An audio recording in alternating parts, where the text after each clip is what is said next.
Bonjour à tous, bienvenue pour cette première vidéo de l'Avent sur ma chaîne. J'espère que vous allez bien. J'espère que vous avez bien commencé votre mois de décembre. Moi je suis encore au mois de novembre, mais quand cette vidéo sortira, décembre aura commencé, n'est-ce pas? Normalement dans ces vidéos je prévois de filmer un petit peu tous les jours. Et aujourd'hui c'était hyper important que je commence aujourd'hui parce que j'ai gagné, on va faire le sapin de Noël aujourd'hui. Oui. Donc juste là en fond on a Fantasia qui tourne. Alors Fantasia c'est un film dessin animé que j'adorais quand j'étais petite. Et du coup je trouve ça super chouette qu'elle l'aime bien aussi. Voilà. Alors niveau organisation place du sapin, je vais faire comme l'année dernière. J'ai fait un peu de place ici. J'ai poussé la petite bibliothèque qui était ici juste là, légèrement pour qu'on ait accès à la prise en fait. Pour pouvoir brancher le sapin juste ici. Et puis on va le mettre là, voilà, il sera bien. Comme ça j'aime bien, les gens le voient quand même un tout petit peu depuis dehors, depuis la route du quartier. Et puis il est juste à côté de moi, de la cheminée, tout ça, tout ça. Et d'ailleurs, regardez ce que je vais pouvoir ouvrir tous les jours. Je me suis repris le calendrier de l'Avent Takeaway. J'ai craqué, voilà. Je crois que la première fois que je l'avais pris c'était en 2019, ouais je pense, 2018-2019. Et du coup l'année suivante j'avais pas voulu le reprendre parce que j'avais peur de retomber un peu sur les mêmes choses. Mais là je me suis dit que 2-3 ans plus tard, voilà, même si je retombe sur des trucs similaires c'est moins grave tu vois, parce que j'ai eu le temps de les boire, j'ai eu le temps de passer à d'autres choses. Donc non je suis curieuse, voilà. Il est assez cher mais vu tout ce que t'as dedans, il est bien, il vaut la peine, vraiment. Parce que c'est pas des sachets de thé, c'est vraiment des petits fonds de thé en vrac. Et tu peux vraiment te faire plusieurs thés avec, hein. C'est pas juste un sachet. Donc voilà, je me réjouis. En fait, je me réjouis là, c'est bon, le mois de décembre il a commencé pour moi en fait. Let's go!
Ça commence bien ces vlogs de l'Avent. La meuf elle va filmer un jour sur deux. J'ai quasi oublié de filmer hier et tout à coup on a lancé le film hier soir, j'ai fait oh, j'ai rien dit aujourd'hui. Bon en même temps C'était un peu une journée, si vous voulez, mon collègue au travail, il est devenu papa pour la deuxième fois il y a bientôt 3 semaines maintenant. Donc ça fait 3 semaines, bientôt 3 semaines que je ne l'ai pas vu. Et du coup je dois jongler entre les deux postes, le mien et le sien. Ce qu'on fait habituellement pour les vacances. Donc tu me diras, il n'y a rien d'exceptionnel là-dedans. J'ai fait ça la même chose cet été quand il est parti 3 semaines en vacances. Alors après, la période tombe hyper bien parce que justement on est en fin d'année. Et que nous en fait, Noël c'est déjà tout dans les librairies. Enfin, plus ou moins. Disons que on n'a plus grand chose à gérer en fait. Il y a déjà tout qui est voilà, dans la machine. Au pire, ben on doit supporter et aviser les libraires qu'il va y avoir des décalages sur certains titres. Mais là, on est début décembre et on a quasiment tout rattrapé. Je pense que peut-être certains l'ont vu passer, mais il y a eu pas mal de problèmes, de pénurie de papier, de soucis d'impression. Enfin voilà, on connaît en fait un mode de consommation et de création aussi, on va dire, de commercialisation qui est assez compliqué cette année et qui, je trouve, reflète assez bien le fait que on en fait trop parce qu'en fait s'il n'y a plus pour faire, c'est que de base on fait trop, voilà. Mais malheureusement il y avait des éditeurs qui avaient des programmes qui n'ont pas pu être complètement respectés à cause de ce genre de problème, voilà. Mais bon, voilà, on a avisé, vu qu'on fasse quoi de plus. Moi je peux pas aller imprimer les livres moi-même, tout ça quoi. Enfin voilà. Donc du coup c'est vrai que j'ai des journées de boulot doublement remplies. C'est vrai qu'habituellement, voilà, l'année passée je me souviens en tout cas j'avais plus un peu cet effet oh bah ça va, machin, je fais mes petits trucs, tout et tout. Alors après l'année dernière j'avais pas du tout eu le même système d'organisation, il n'y avait pas du tout les mêmes choses à faire, enfin voilà, c'est un job en fait où vite tu pourrais te rendre compte que purée tu fais systématiquement les mêmes choses, mais un peu comme en librairie en fait. Enfin je veux dire, ton mode de travail c'est toujours le même, recevoir des livres, classer des livres, conseiller des livres. Enfin tu vois, le mojo, le truc basique du job c'est ça. En diffusion il y a un peu les mêmes types de trucs, c'est que chaque mois, chaque semaine, t'as des trucs et tout un peu basiques que tu dois refaire, mais à côté de ça, il y a plein de trucs complètement inattendus qui peuvent arriver. Alors des fois c'est des trucs hyper cool à gérer, et des fois c'est des trucs un peu genre oh, comment on va faire? Mais on trouve toujours des solutions. Voilà. Et oui, du coup, je vous l'ai dit, mais vraiment je pense que la vidéo sur mon métier de diffusion, tout ça, assistante commerciale, etc., ça viendra en début d'année. Parce que là, j'ai pas du tout la motive de monter ça, parce que c'est pas du tout... je suis pas dans le mood quoi en fait. Enfin là je suis en mode Noël et tout, donc...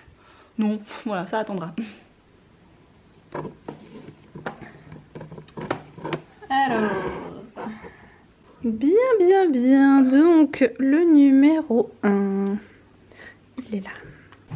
Bon, vu la taille de la boîte, c'est du thé. Vous me direz, c'est bien pour un calendrier de thé de proposer du thé. Je sais jamais dans quel sens je dois les ouvrir. Oh, je casse tout. Ah, tu casses tout. Ah non, je devais les ouvrir comme ça. Elle est vraiment maline cette maman. Alors, qu'est-ce qu'on a là? Blue Morning Bio. Vous voyez? Regardez-moi, la quantité quand même de thé qu'il y a dans un seul jour. Ça fait une semaine ça, tu vois, je veux dire. Alors, bon, par contre ils disent pas exactement ce qu'il y a dedans. Mais Blue Morning, en tout cas c'est noir. Ça sent hyper bon. On dirait en effet qu'il y a de la bergamote. Mais j'irai checker ça au pire. Mais en tout cas ils sont très bons. Alors c'est noté morning, mais je pense que moi je vais me faire un blue afternoon du coup, parce que j'ai pas pensé à l'ouvrir ce matin, et puis du coup voilà, le temps a passé. Mais je vais me le garder pour cet après-midi. Bon là je crois que je suis arrivée au point de rupture. Vous savez, ce moment où vous dites ça ne peut plus durer. Faut que je trie, faut que je range, faut que je mette à la cave, faut que je mette au garage, parce que là, no way. Alors j'ai pas fini hein, et je viens d'avoir ça sur le canapé lit qu'on a là dans le bureau, où en fait petit à petit on entasse des choses et on se dit oui on va ranger plus tard, on va ranger plus tard. Et en fait le plus tard se transforme en jamais, et se transforme en on accumule, et tout à coup il y a des tas de trucs complètement voilà qui n'ont rien à voir ensemble qui se retrouvent là. Donc là je n'en pouvais plus, j'ai dit bon maintenant stop, ça suffit. J'ai rangé 2-3 trucs, il y a plein de choses dans le corridor qu'il faut du coup que j'amène entre la cave et le garage et la voiture, parce qu'il y a des choses qui doivent dégager quoi, qui doivent partir. Alors le déni numéro 2 c'est de tout entasser dans le corridor, parce que là en fait ça, je sens qu'aujourd'hui ça va tellement m'énerver d'avoir ça là, que de toute façon je vais les mettre ailleurs, voilà. Donc des habits qui doivent aller à la cave parce que c'est trop grand pour l'instant, les sacs d'habits trop petits, oh là là, voilà.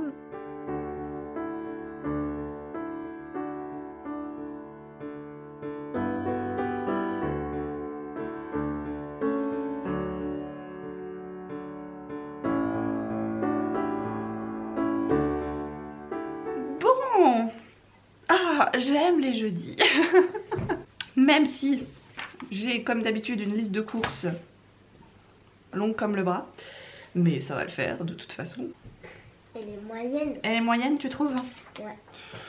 Moi je trouve que quand je commence déjà à faire une double colonne là, c'est que ça commence déjà à être un peu de trop. J'ai déjà en fait noté aussi pas mal d'ingrédients qui me manquent, que j'ai plus en assez grande quantité pour les biscuits. Comme ça je me dis je les aurai, voilà.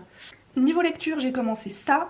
Donc La caresse de l'hiver de Susan Wiggs. Ça fait partie de la série du Chronique du lac des Saules, mais c'est un peu comme les Virgin River, on n'a pas forcément besoin de les lire absolument dans l'ordre. Bien que Virgin River c'est quand même un petit peu mieux, mais bon voilà, de toute façon dans ceux-ci en fait ils sont tellement plus à jour, il y en a qui sont plus dispo que machin, enfin bref voilà.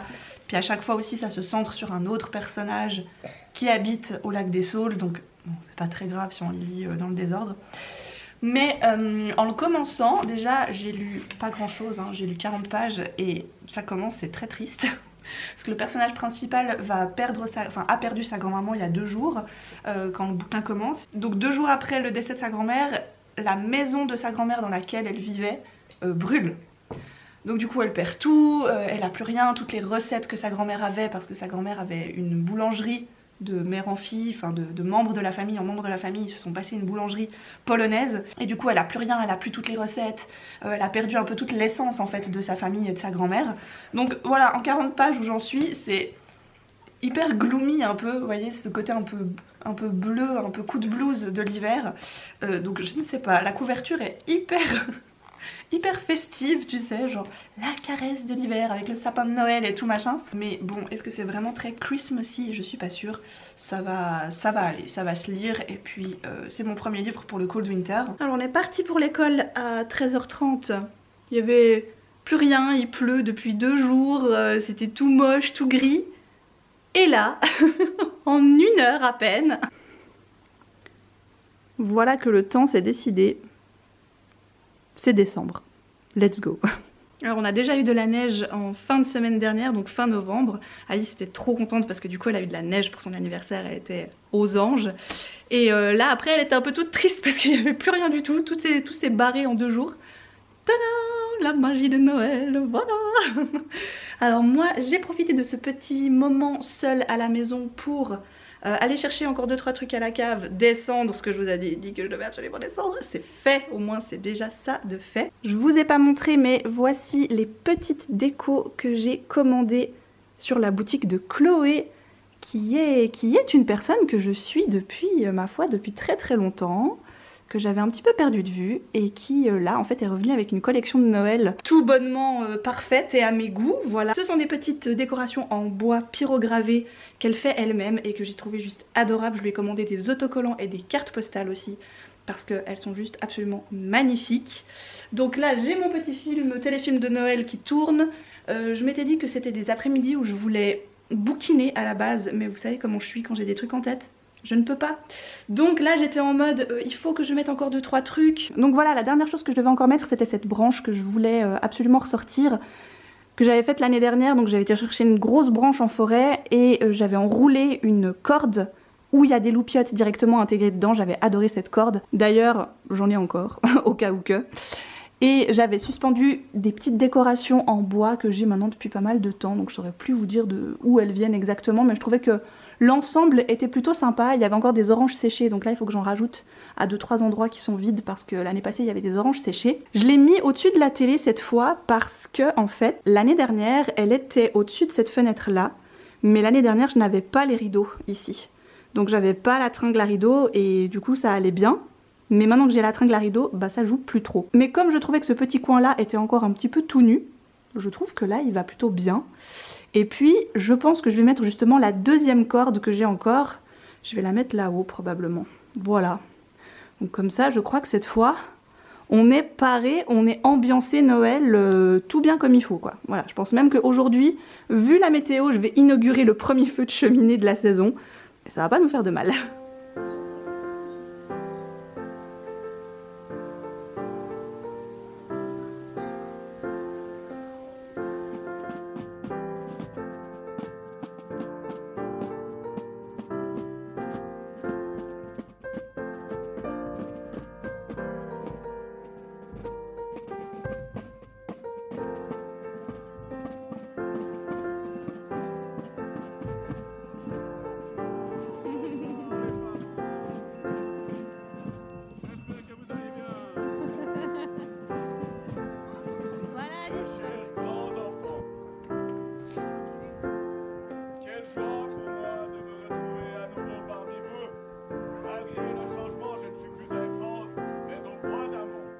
C'est bien correct.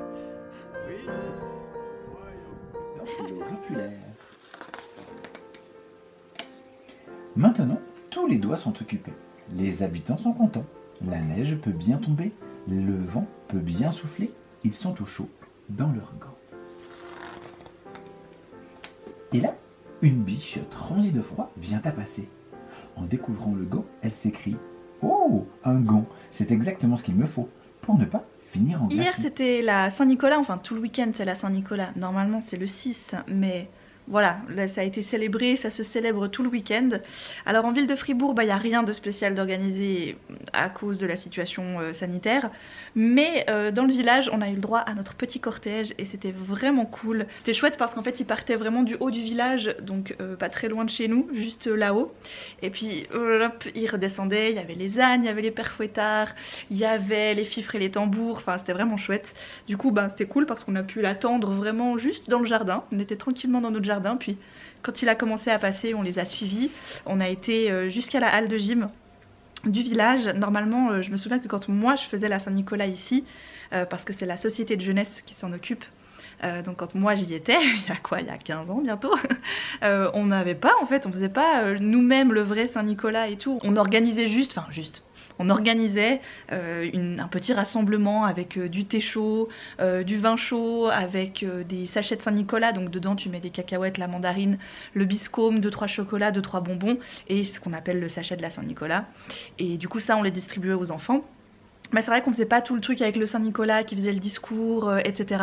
Donc là c'était super chouette vraiment de voir qu'ils avaient organisé tout ça, que voilà, que à force en fait la tradition elle évolue, elle change. Alors c'est sûr que dans les grandes communes, dans les grands endroits, il y a quelqu'un qui est déguisé en Saint-Nicolas et qui fait le Saint-Nicolas avec le discours du Saint-Nicolas. Et voilà, ça a tout de suite une autre ampleur, mais c'est vrai que pour un petit village, tu peux pas, voilà, c'est peut-être un peu plus compliqué, mais là j'étais vraiment hyper étonnée en bien et j'ai trouvé ça hyper cool. Alice elle a adoré. Alors normalement je me souviens que quand nous on organisait, on faisait ça dans la halle de gym après, parce que tous les gens pouvaient être tranquilles, au chaud, enfin voilà, on était bien. C'est vrai que là, voilà, avec les mesures, c'était pas possible. Du coup, on était tous dehors. Il faisait froid, mais il y avait de la neige, c'était cool. Du coup, on a écouté le discours, on a pris un thé. Alice a même pu aller caresser les ânes, elle était trop contente. Et puis voilà, puis après on est rentré, on a mangé quelques cacahuètes, et puis voilà. Donc là, il est bientôt 4h, Vincent a été la chercher à un anniversaire d'un petit copain d'école. Là, c'est la farandole, ça n'arrête pas. Au début du mois de novembre, elle a eu un anniversaire. Après, fin du mois de novembre, il y a eu le sien. Là, il y a de nouveau celui d'un petit copain d'école. J'ai l'impression qu'elle a une vie sociale bien plus épanouie et remplie que la mienne. Non, nous c'était cool. Là, ce matin, on a pu voir sa marraine et ma filleule, du coup, pour voilà, lui offrir, je voulais lui offrir un petit cadeau de la Saint-Nicolas, pas grand-chose, mais voilà, j'ai craqué sur un petit ensemble, et puis c'était vraiment pile dans l'ambiance Noël, etc. Donc je me voyais pas trop lui offrir à Noël, parce que ça n'avait plus aucun sens, elle pouvait plus le porter, donc ça servait un peu à rien.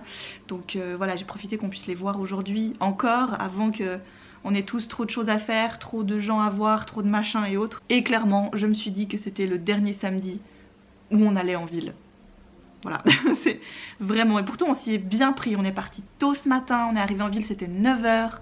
Comme ça, c'était au moment où les magasins ouvraient, il n'y avait pas trop de monde encore, mais quand on est parti à 11h30, le parking où on était blindé. Vous savez, c'est ces places de parc avec la petite loupiote verte ou rouge, si la place est libre ou pas libre. Tout le garage, tout le parking était en rouge. On est sorti, Vincent regardait les voitures qui faisaient la queue pour rentrer dans le parking souterrain, et il y avait genre le compteur des places encore de dispo qui passait de 2 à 5 à 2 à 3, et t'avais la file de voitures qui n'en finissait pas. J'étais, oh purée, non mais quel courage ils ont ces gens. Nous on s'est taillé mais vite fait, on est là genre oh vite maison, vite. Et du coup là on est très bien, et là je me dis que dans le mois de décembre j'ai plus aucune raison de descendre un samedi, déjà premièrement. Donc plus aucune raison de descendre un samedi, et voilà. Il y avait un truc aujourd'hui où j'aurais bien voulu aller, un petit événement dans un bar qu'on aime bien à Fribourg. Mais franchement, vu le temps, en fait il fait... Ah quoi que là ça s'est calmé, tout à coup il y a du beau temps et autres. Bon, ouais, non mais je sais pas, je pense pas qu'on ira du coup, je sais pas trop. Il y avait un petit événement qui était prévu avec des dégustations de vin et de bière, un peu voilà, dans l'ambiance pour la Saint-Nicolas. Et c'est vrai que j'avais vu passer le truc et je me suis dit bah tiens pourquoi pas, ça peut être sympa. Je crois qu'on a des potes qui y vont en plus. Mais ça veut dire qu'il faut reprendre la voiture, il faut redescendre, enfin bref, je sais pas trop encore. J'en parlerai à Vincent après, on verra. Mais je pense pas trop. Niveau lecture, je vous ai pas dit, mais en fait j'ai terminé le tome 3 de Grisha. Forcément, si je vous ai parlé d'une autre lecture entre temps, j'ai terminé Grisha. Et du coup j'ai fini la série, enfin la trilogie, voilà, ce premier bout du Grishaverse, je l'ai terminé. Et je suis hyper contente, c'était bien, c'était une bonne fin, j'ai trouvé. Vraiment que c'était hyper agréable, que c'était un peu happy end, mais pas trop non plus. Il y a vraiment un côté assez réaliste en fait, du fait que tu peux pas juste... Voilà, et puis c'est fait, et puis une fois que le gros truc il est accompli, il est achevé, qu'est-ce qui se passe, tu vois, enfin, comment on se remet de tout ça, comment on se remet de ce genre de guerre, de traumatisme, enfin voilà, je trouve que la finalité, l'épilogue vraiment était hyper intéressant. Ouais, j'ai vraiment trouvé que l'autrice avait des bonnes idées, et qu'elle les avait bien utilisées, et qu'elle les avait bien mises en place. Il y a eu quelques longueurs, j'ai trouvé, mais bon, ça allait encore. Ça se lit bien, ça se lit vite. Et ça apporte une belle fin, on va dire, à l'histoire. Donc non, très sympa. Pour la romance de Noël, là, La caresse de l'hiver, bah, je l'ai lu rapidos parce que elle a un petit peu ce défaut pour moi des romances de la décennie d'avant, en fait. Voilà, on est un peu trop dans l'ambiance à la Bridget Jones, à la Accro du shopping, etc. C'est encore trop de la chiclite. Et ouais... Je trouve que c'est pas le bon aspect de la romance comme j'aime en fait. Et du coup ça m'a un petit peu déplu, ça m'a un petit peu agacée. C'est très couru d'avance, certes, je demande pas à une romance de Noël même de me surprendre à tous les coups ou d'être vraiment... Je sais que tu rencontres deux persos qui s'aiment ou qui ne s'aiment pas, mais qu'à la fin ils vont s'aimer. Et voilà, ils vont traverser des trucs, et c'est tout beau et c'est tout chamallow, enfin bref. Mais là, c'est vrai que... Ouais, on sent vraiment que ça a été écrit il y a 15 ans de ça et que c'est plus la même chose quoi, tu vois, enfin tu peux plus voir les relations amoureuses avec ce prisme là en fait, je trouve aujourd'hui 15 ans plus tard. Donc voilà, là j'ai un peu plus de... Je pense que je serais un peu mieux servie niveau romance de Noël dans celle que j'ai mise par après, donc typiquement celle-ci, Noël, Avalanche et Hésitation, parce que c'est plus récent aussi, voilà, c'est plus actuel, ça a été édité pour la toute première fois, là, donc il y a un peu plus ce côté contemporain. Tu sens que c'est d'aujourd'hui, c'est plus il y a 15 ans en fait, et mine de rien quand moi je vois une romance, ou même un roman, ou même un livre qui date de 2007, je me dis juste, bah il date de 2007, tu vois. Ouais mais 2007 c'était il y a 15 ans quoi en fait, enfin... J'ai de la peine des fois à me rendre compte, pour moi 2007 c'était hier. Voilà, mais non. donc voilà, ça c'est le prochain que je vais lire. Ce sera Noël, Avalanche et Hésitation de Rose Mia, qui avait d'abord été une romance de Noël qui avait été en auto-édition. Et là, dans cette version-là, il y a 14 chapitres inédits de plus. Donc voilà, je me réjouis. Et sinon, cet après-midi, pendant qu'Alice était à son goûter d'anniversaire, j'ai lu les 2 tomes qui me restaient à lire du Renard et du Petit Tanuki pour être à jour. Donc c'est les 2 derniers qui sont sortis. Et ma foi, écoutez, c'est très plaisant. Si vous cherchez une petite série manga très bercée par le folklore japonais, des esprits, des fantômes, des déités aussi, c'est hyper chouette. J'aime vraiment beaucoup. Je vous laisse bien sûr à chaque fois les infos des bouquins en barre d'infos si vous voulez aller cliquer et lire les résumés. C'est très chouette, ça se lit très bien. Bien, j'ai fini le montage de ma pioche pour le Cold Winter Challenge. Donc... J'aimerais bien la mettre encore en ligne ce soir, si j'arrive. Je sais que ça va vous faire 2 vidéos de suite, mais bon, c'est pas grave, c'est Noël, allez, ouh là là, c'est les fêtes. Alors je sais qu'en message privé sur Insta, il y a quelqu'un qui m'a demandé si j'allais refaire le concours des cartes postales, comme je fais pratiquement chaque année. Je vous avoue que là, j'ai pas réussi, enfin... Non, j'aurais pas le courage de le faire cette année. Voilà, je suis désolée. Je sais que c'est un concours que je fais régulièrement, chaque année depuis 3-4 ans maintenant à peu près. Et que j'aime vraiment beaucoup vous faire. Mais promis, je vais tenter l'année prochaine de m'organiser un petit peu mieux et de le refaire. Mais l'année prochaine, voilà, pour 2022. Mais là, 2021, Bon voilà, ça l'a pas fait, c'est comme ça, bref. Alors en tout cas, pas là maintenant, pas là dans cette première vidéo de l'Avent. Si je fais quelque chose, et quand même je pense faire quelque chose parce que je ne peux pas rien faire, j'arrive pas, j'aime trop vous écrire des petites cartes.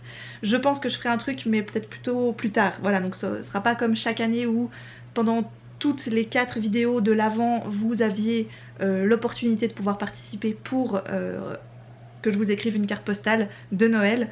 Là je pense que ce sera peut-être pour les 2 dernières ou bien juste pour la dernière, enfin bref, voilà. Faudra voir ce qui se passe sur la chaîne et comment j'organise, si j'organise quelque chose. Pour ma part, je vais gentiment arrêter ce vlog ici. Je vais fermer Instagram d'ailleurs parce que c'est pas une bonne idée. Je l'ai désinstallé de mon téléphone, mais pendant que j'étais en train de finir du montage, j'ai été regarder un truc, répondre à 2-3 messages et autres et autres. Mais sur le téléphone en tant que tel, je l'ai enlevé pour le week-end. Ça m'arrive assez régulièrement de le faire quand je me rends compte que plutôt que de prendre mon bouquin, je passe plus de temps à scroller sur Insta. Voilà, tout à coup j'ai ces pics, enfin j'ai ces rechutes plutôt de consommation Instagram qui devient juste aberrante je trouve et qui moi-même me... voilà. Donc je me dis qu'il faut que j'arrête un petit peu et donc dans ce genre de cas ce que je fais tout simplement c'est que je désinstalle l'application de mon téléphone.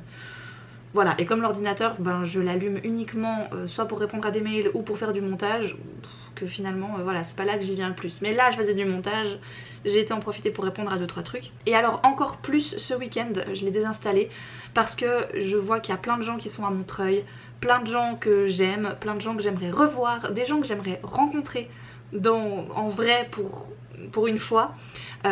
Et en fait, je peux pas pour l'instant refaire de salon. J'arrive pas, c'est trop anxiogène pour moi, voilà. Enfin il y a plusieurs choses qui font que j'y arrive pas, il y a trop de monde, faire tout un salon avec un masque, je peux, enfin ça me... Voilà, Montreuil j'ai des bons souvenirs mais j'ai aussi des souvenirs qu'il fait très très chaud, que du coup tu sais voilà, alors peut-être que là du coup avec le pass etc bah il y a peut-être un petit peu moins de monde, je sais pas, mais voir un peu toutes ces effusions de gens qui se voient et qui se retrouvent, ça me fait hyper plaisir pour ces gens, vraiment, mais en même temps tu sais ça me fait un peu mal au cœur parce que ben moi j'y suis pas et volontairement j'y suis pas, mais en même temps j'ai une partie de moi qui aimerait bien y être quand même et puis j'ai une autre partie de moi qui me dit non t'as tellement bien fait de pas y aller. Donc voilà, je suis un peu tiraillée entre les deux, donc je me suis dit que être narguée entre guillemets tout le week-end par les stories des gens qui seraient au salon, bah voilà, je pense notamment à Anine et Marie qui sont rentrées exprès des US juste pour faire leur dédicace, être avec les gens. Ça fait des années maintenant que je les ai pas revues, on peut dire ça comme ça, et ouais, elles me manquent quoi, elles me manquent mes copines et autres, donc voilà, ça devient un peu compliqué, voilà, forcément. J'ai envie de revoir des gens, j'ai envie de voir des gens, tout bêtement. Mais il y a une autre partie de moi qui n'a pas envie de faire le voyage, de faire le déplacement, d'aller dans des endroits bondés, dans des endroits où il fait chaud. Enfin voilà, cette sur-excitation ultime, ça a à la fois des bons et des mauvais côtés. Voilà, donc ma foi, écoutez, pour ceux et celles qui ont été à Montreuil, j'espère que vous avez passé un bon salon. Moi c'est vraiment un salon que j'ai adoré faire, que j'ai trouvé magnifique. Si tu prends juste le cadre, les sélections, les éditeurs, tout ce qui se passe, je trouve vraiment que c'est un superbe salon. Après il a le défaut de beaucoup d'endroits comme ça, beaucoup d'événements, c'est qu'il y a trop de monde. Et moi ça je peux pas. En fait au bout d'un moment je dis voilà, ça, et après sinon je fais des crises d'angoisse dans le train en rentrant, voilà, donc c'est compliqué. Donc là j'ai fait un choix, j'ai choisi, et c'est vrai que depuis qu'Alice est là, ben ma priorité c'est plutôt pouvoir passer des week-ends en famille, surtout des week-ends de fin d'année où en fait je pense que le Montreuil serait à une autre période de l'année, ce serait beaucoup plus facile pour moi d'y aller, mais c'est vrai que là le fait qu'il soit en fin d'année, je suis beaucoup plus dans l'ambiance famille, cocooning, cocon avec les miens et autres que voyage à Paris, machin, voir des gens, voir tout ça et ça, et en même temps ça me manque. Bref, vous avez compris l'idée. Vous entendez ce superbe bruit de décollage de fusée? C'est rien, c'est mon ordinateur. Je vous laisse pour ce premier vlog de l'Avent, j'espère qu'il vous a plu. Je vous fais plein d'énormes bisous, et moi je vous dis de toute manière à dimanche prochain, et peut-être à entre-temps pour une future vidéo.